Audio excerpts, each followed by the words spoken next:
Hola, ¿qué tal? Ahora vamos a hablar lo que es un convertidor matricial, la simulación y los resultados obtenidos realizados en una institución educativa en la Ciudad de México.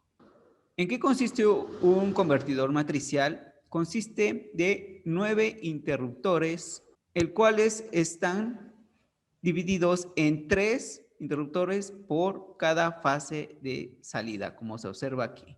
Por lo tanto, su principal función es obtener a la salida una frecuencia variable con respecto a una fuente de entrada. Por ejemplo, si tenemos una fuente de 60 Hz, que es generalmente, o 50 Hz, podemos obtener a la salida, para este caso y este proyecto, de 400 Hz. Por lo tanto, este convertidor matricial puede ser utilizado en vehículos eléctricos, aerogeneradores y todo sistema que requiera alguna variación de frecuencia con respecto a una fuente de entrada. Entonces, como dijimos, consiste de 9 interruptores. Cada interruptor consiste del acoplamiento de 2 IGBTs, en el cual se le conoce como bidireccional. Entonces vamos a ver más adelante por qué se le llama así.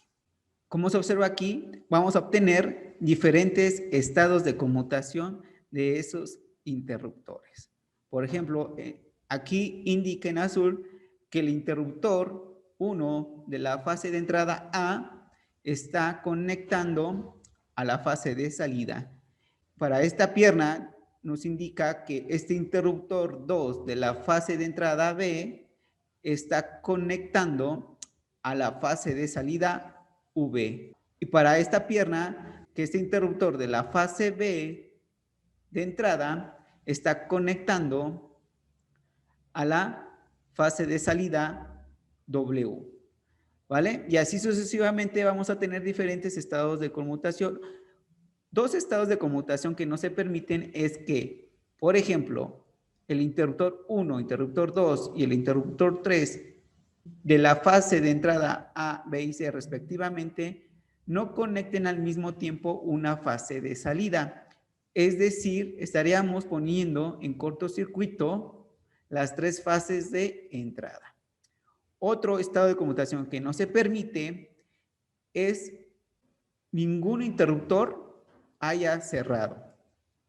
Es decir, supongamos que ese interruptor que vemos aquí, de 1 de la fase de entrada, en vez de estar cerrado, estuviera abierto, entonces tendríamos 3 interruptores abiertos, lo que provocaría una sobretensión a la salida del convertidor. En el grupo 3, sí es permitido estos estados de conmutación, ya que se le llaman vectores cero.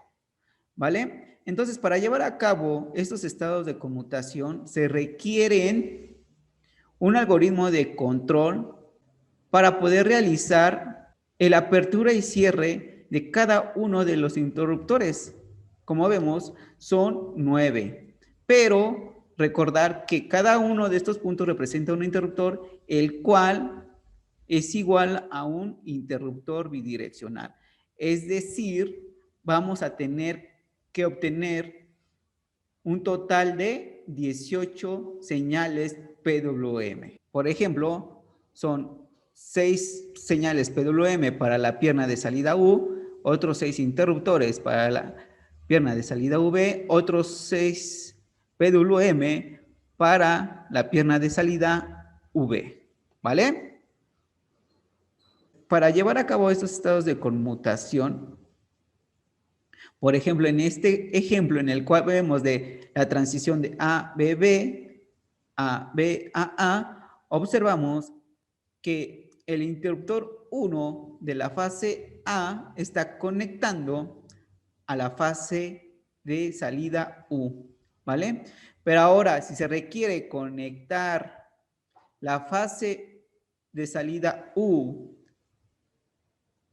a la fase de entrada B, entonces tendríamos que pasar del interruptor 1 de la fase A al interruptor 2 de la fase B, como se observa en esta transición.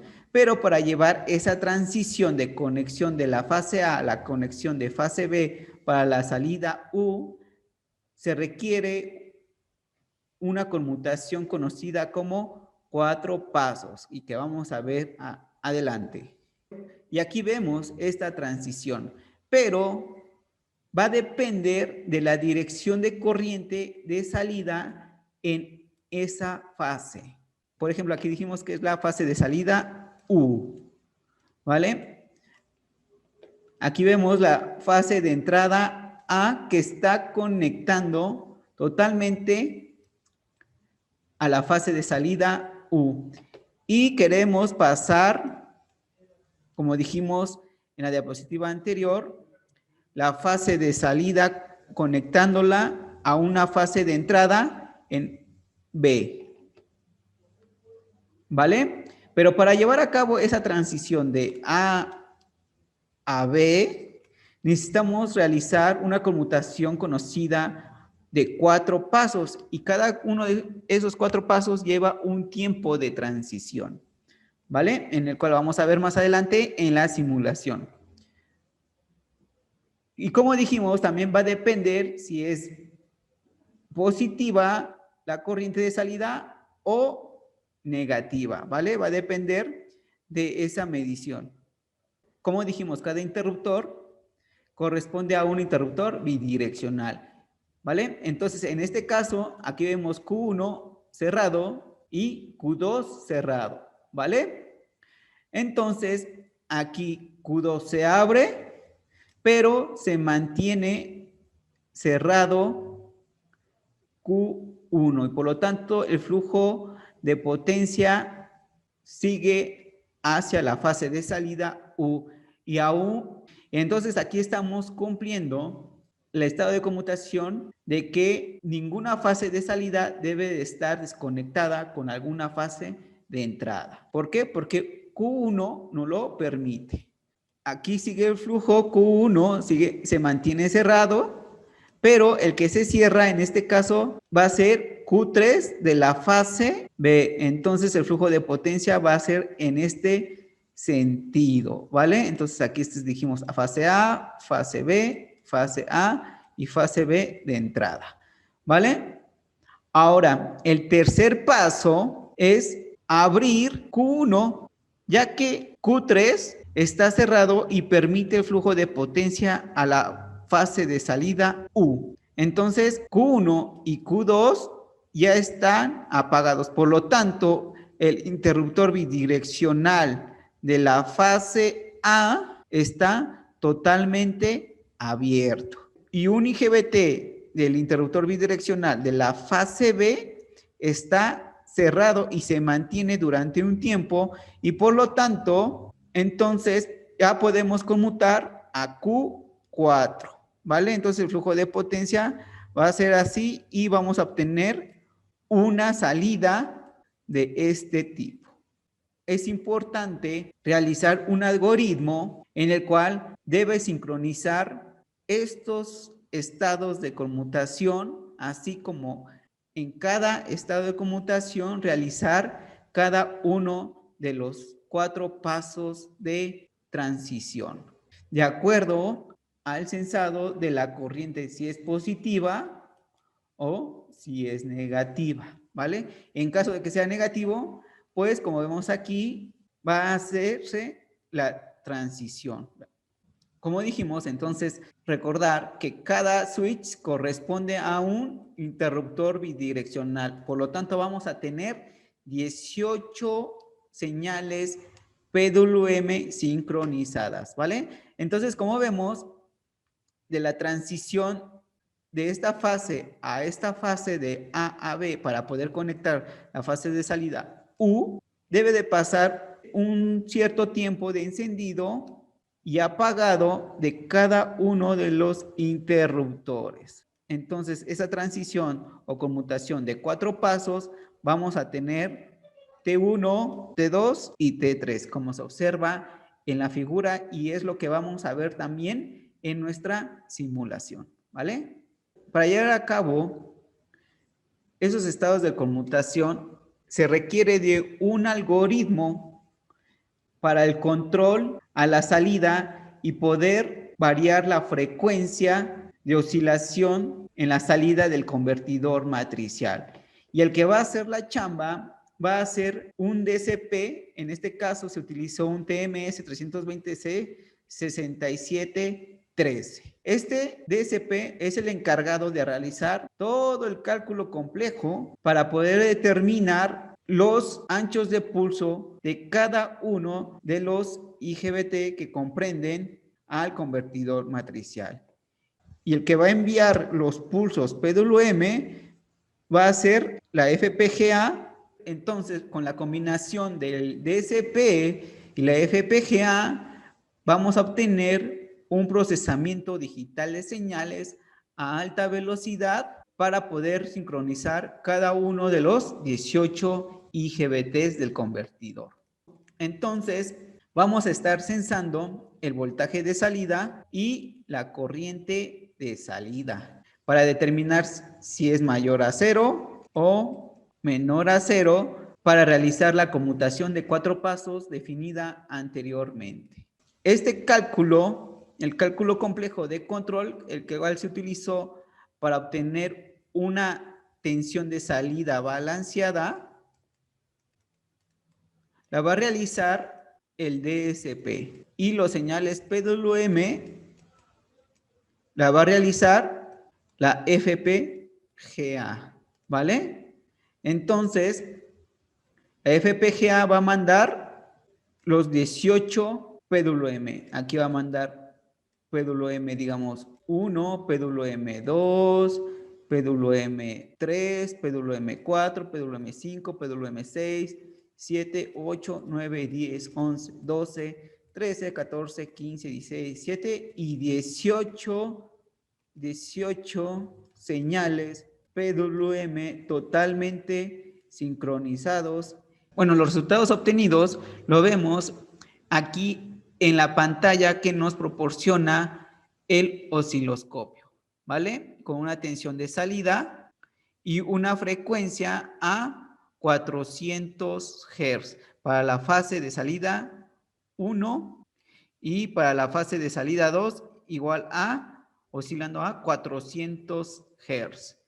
Entonces, como vimos, el convertidor matricial consiste en variar la frecuencia de entrada utilizando interruptores bidireccionales. Por lo tanto, se elimina con este método el bus de corriente directa como se realiza en convertidores convencionales. Hay mucho de qué hablar de este convertidor matricial, muchas fórmulas por qué ver, definiciones por qué determinar, pros y contras, ¿vale? Por ejemplo, una de las contras es que la potencia de transferencia no puede ser mayor al 86%, ¿vale? Esa es de las desventajas, y de la ventaja es que nos deshacemos del bus de corriente directa, es decir, la colocación de capacitores en este bus para dispositivos o sistemas que requieran mayor envergadura, variadores de potencia o de vehículos eléctricos. ¿Vale? Bueno, pues vamos a ver la simulación. ¿Qué tal? Aquí vemos lo que es la simulación del convertidor matricial, en el cual vemos la fuente de entrada, el filtro de entrada, la carga conectada, el filtro de salida, en el cual vamos a estar monitoreando el voltaje de salida, como dijimos anteriormente, y la corriente de salida, para poder determinar el sentido de corriente y poder realizar los estados de conmutación de la transición de la fase A a la fase B para poder conectar, por ejemplo, a la salida U y así sucesivamente. Por lo tanto, en el algoritmo de control vamos a generar de acuerdo a ello los anchos de pulso y con el sensado de la corriente, la conmutación de 4 pasos y por lo tanto vamos a tener 18 señales PWM, como vemos aquí, para cada uno de los interruptores o IGBTs que están acoplados de forma bidireccional. Bueno, pues vamos a darle play y vamos a ver los resultados. Bueno, aquí vemos los resultados en el cual en la parte superior vemos pulsos en el cual nos indica que si la corriente es positiva o negativa, ¿vale? Y abajo los señales PWM, por lo tanto vamos a darle un zoom.